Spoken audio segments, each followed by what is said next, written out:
informasi kesehatan. Siapa lagi kalau bukan di Putri Channel. Oke guys, jadi di video kali ini aku mau berbagi informasi kesehatan nih yang selanjutnya, yaitu kenali keputihan normal dan tidak normal. Ini biasanya terjadi pada saat kalian usia remaja ya, biasanya mengalami keputihan. Nah, aku mau jelasin sama kalian keputihan normal dan keputihan yang tidak normal itu kayak gimana sih. Tapi aku mau jelasin apa itu keputihan. Yuk, simak baik-baik, jangan lupa like, komen, dan subscribe yang belum subscribe channel ini. Oke guys. Nah, apa sih itu keputihan? Keputihan itu keluarnya cairan selain darah berwarna putih kekuningan itu di daerah kewanitaan ya. Biasanya teksturnya ada yang kental, ada yang encer. Nah, biasanya juga bersamaan ada yang berbau dan tidak berbau. Dan ini dapat biasanya ada yang merasakan yang namanya gatal dan biasanya itu enggak. Nah, ini kalian harus tahu ada dua jenis keputihan ya, keputihan normal dan keputihan yang tidak normal. Simak baik-baik ya. Untuk keputihan yang normal, yang pertama itu keputihan bening dan agak putih ya, dan tidak berbau pastinya. Dan saat kalian mencium aromanya itu tidak bau. Nah, itu normal. Dan selanjutnya yaitu tidak ada rasa gatal. Nah, kalau seandainya tidak ada rasa gatal, berarti keputihan kalian itu termasuk normal guys. Kalian harus tahu. Dan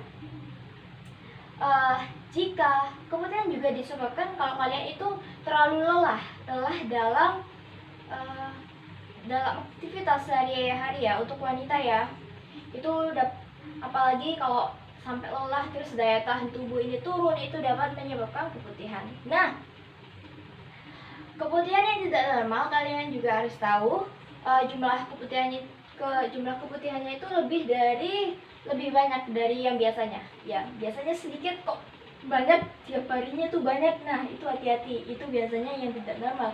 Yang kedua yaitu warnanya berbeda-beda. Biasanya kalau kalian merasakan keputihannya itu warna kuning, hijau, coklat. Nah, apalagi sampai berbau, beraroma ya. Beraromanya itu berbau ya. Terus kalian itu juga merasakan keputihan itu merasakan gatal ya di daerah kewanitaan. Nah, itu hati-hati. Nah, biasanya juga itu karena adanya infeksi pada vagina yang berbahaya seperti HIV atau herpes. Nah, kalian kalau udah tahu kan normal sama tidak normal. Kalau normal itu putih bening ya, tidak berbau dan tidak gatal. Nah, kalau yang tidak normal itu jumlah keputihannya itu lebih banyak berhari-hari dan biasanya warnanya itu berbeda-beda. Ada yang warna kuning, hijau, coklat, dan biasanya berbau. Dan yang selanjutnya adanya rasa gatal ya pada saat yang tidak normal itu. Dan juga ada tanda adanya infeksi vagina. Jadi kalian harus hati-hati yang biasanya keputihannya itu tidak normal ya, hati-hati. Itu harus wajib diperiksakan ke bidan atau ke tenaga kesehatan rumah sakit. Oke.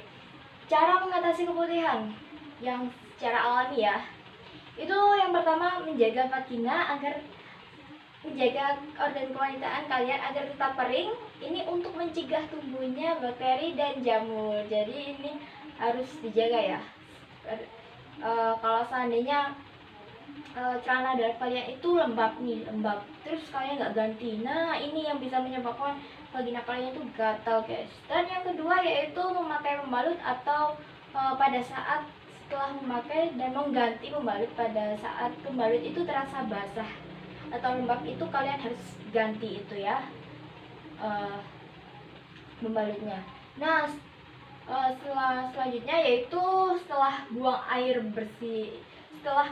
kecil. Nah, ini harus dilakukan dengan air bersih ya, dan keringkan dengan arah depan ke belakang. Ini untuk mencegah adanya penyebaran bakteri. Nah, yang cara selanjutnya yaitu sebisa mungkin kalian itu mengendalikan stres. Nah, pada saat kalian keputihan itu kan juga karena kalian terlalu stres, karena banyak pikiran. Nah, itu dapat menyebabkan kalian keputihan. Jadi harus bisa mengendalikan rasa stres ya. Jadi harus damai lah pikiran kita ya, enggak terlalu pusing sama masalah atau pikiran yang lainnya. Yang selanjutnya yaitu makan makanan yang bergizi dan banyakin minum air putih. Oke, jadi cara selanjutnya yaitu makan makanan yang bergizi dan banyakin air putih. Ya, makan makanan bergizi yang kayak gimana kak? Ya, yang mengandung eh, vitamin pastinya, protein kayak gitu harus tercukupi ya kebutuhan makan makanan dan minum air putihnya. Oke, semoga kalian juga sudah paham ya kebutuhan yang normal dan yang tidak normal pada wanita. Jadi jangan lupa like, komen, dan subscribe. Jumpa lagi di informasi kesehatan Putri Channel.